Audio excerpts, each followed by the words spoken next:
Usted nos preguntó qué debe de hacerse en el caso de los depósitos en efectivo. ¿Qué repercusiones pueden tener en términos fiscales el mantener esas prácticas de que a usted le depositan en efectivo en sucursal bancaria? De que a usted le pagan un préstamo a través de su cuenta bancaria en efectivo. Y Sergio Sánchez muy generosamente nos dio la oportunidad de conocer cuáles son las repercusiones fiscales de ese tipo de prácticas de los depósitos en efectivo. Esta es su respuesta. Como cada mañana los saludo y en esta ocasión responderé a una pregunta de nuestro auditorio. ¿Qué cantidades puede considerar el SAT como ingresos? En este aspecto, en primer lugar, he de comentar que no debe recibir depósitos en efectivo ni transferencias que provengan de tandas, remesas o favores, como el préstame tu tarjeta o tu cuenta para recibir un depósito. Desde luego, debemos considerar también que las personas que llevan a cabo actos de comercio informal y que reciben depósitos en sus cuentas bancarias pueden ser afectadas con este supuesto, en donde el SAT cuestionaría dichos depósitos, pero primeramente los consideraría como ingresos acumulables, de tal forma que como clave en este asunto de los depósitos debemos tomar en cuenta que cualquier depósito, ya sea en efectivo o por transferencia, que ya haya cubierto el impuesto sobre la renta y que esto se pueda comprobar, no será objeto de considerarse un ingreso acumulable.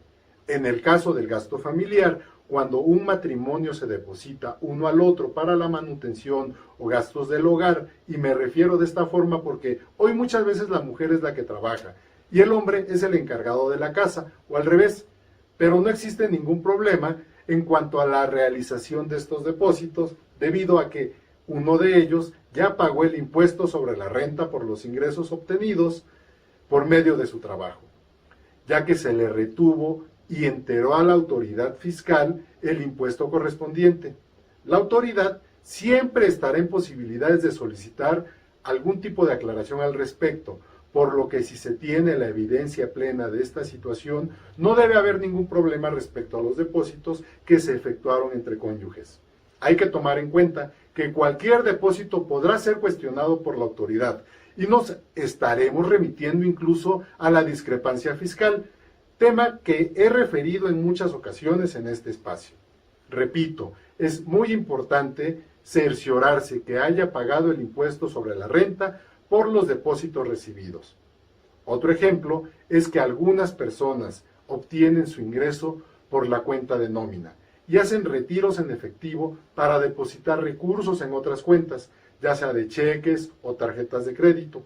En tal caso, también la autoridad podrá cuestionar de dónde provienen esos recursos. Y si usted es una persona ordenada y conserva los comprobantes de retiro y depósitos de estas operaciones y está en la posibilidad de justificar o aclarar que se trata de depósitos entre cuentas propias, podrá aclarar ante la autoridad cualquier requerimiento. De lo contrario, podrá ser considerado como ingreso dicho depósito, recordando que no hay cuentas fiscales, todas las cuentas son reportadas al Servicio de Administración Tributaria, de acuerdo a la legislación vigente, y esto es una obligación de los bancos y entidades financieras, y más aún habiendo depósitos en efectivo superiores a 15,000 pesos o menores en distintas cuentas. En este caso, le sugiero que lleve a cabo transferencias electrónicas entre cuentas y utilice estos mecanismos que proveen las instituciones bancarias para evitar este tipo de situaciones. Recuerde que hay que llevar a cabo acciones preventivas y no correctivas. Puedo citar otros ejemplos como el de las donaciones o préstamos, los que sugiero tener expedientes como un contrato de mutuo o de préstamo, que señale las particularidades de esa operación y se emitan los pagarés correspondientes, y no en el momento en el que se solicite por parte de la autoridad una aclaración. Esto provocaría que se tengan que elaborar los pagarés o contratos en el momento, por lo que habrá que tomar en cuenta que hay ciertos instrumentos que requerirán de fecha cierta. Este concepto, desde luego, lo pueden consultar con un experto en materia fiscal o fedatario público.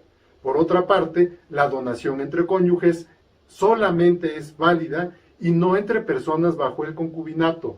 Siendo así, sí opera el contrato de donación, y para tal efecto hay que revisar el Código Civil de cada estado, puesto que hay límites en los donativos por entidad, de tal forma que algunos actos requerirán de fe pública. También tenemos el caso por la venta de automóviles que tienen repercusiones fiscales y deducciones. Y en tal caso nos compromete a analizar el tipo de personas respecto al régimen fiscal que están efectuando la operación, para poder determinar, en este caso, una ganancia o pérdida en la enajenación y pagar el impuesto sobre la renta que se pueda determinar. Recordemos que todos los CFDIs o facturas electrónicas, como les quiera llamar, la autoridad los coteja contra nuestras cuentas bancarias, y para tal efecto tenemos CFDI de nóminas o los CFDIs de ingresos por honorarios o cualquier otro ingreso que se pueda considerar acumulable. De tal forma que la autoridad fiscal tiene conocimiento de todos nuestros ingresos y gastos o erogaciones, así que no se exponga a simular cualquier tipo de operación que lleve a cabo respecto a la obtención de un ingreso, porque también esto ya está tipificado en la ley como un delito penal.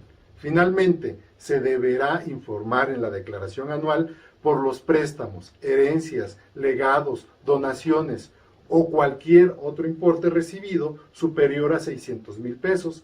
Desafortunadamente, esto tampoco lo exentará de que pueda ser requerido por la autoridad y que solicite alguna aclaración al respecto. Pero estamos actuando de una forma preventiva para que cuando la autoridad compulse el total de nuestras erogaciones contra los ingresos, pueda confrontar los datos y le cuadren las operaciones por contribuyente.